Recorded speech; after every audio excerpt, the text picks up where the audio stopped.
Hello friends, સમય આવી ગયો છે સોના તથા ચાંદીનો ભાવ જાણવાનો. સોના તથા ચાંદીનો ભાવ જાણવા માટે અમારી યુટ્યુબ ચેનલ શ્રી અંબિકા 1973 ને સબસ્ક્રાઇબ કરો. ગત સપ્તાહમાં આપણે જોયું તો સોનું 92,500 તેમજ ચાંદી 1,03,000ની આસપાસ બંધ રહ્યા, જે ઓલ ટાઈમ હાઈ સપાટી ગણી શકાય.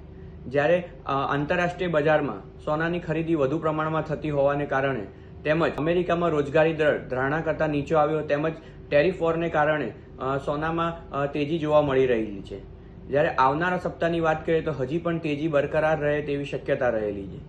જ્યારે આવનારા સમયમાં સોનું ચાંદીની વાત કરીએ તો આવનારા સમયમાં સોનું $3,040 થી $3,150 સુધી, જ્યારે સ્થાનિક બજારમાં સોનું 91,000 થી 93,500ની આસપાસ તેમજ ચાંદી $33.40 થી $35.10 એટલે કે $1,01,000 થી $1,07,000ની વચ્ચે રહે તેવી શક્યતા રહેલી છે. અગર દરેક મથાળે નીચે ઘટે તો સોનું ખરીદવું એ હિતાવહ રહેશે. Thank you.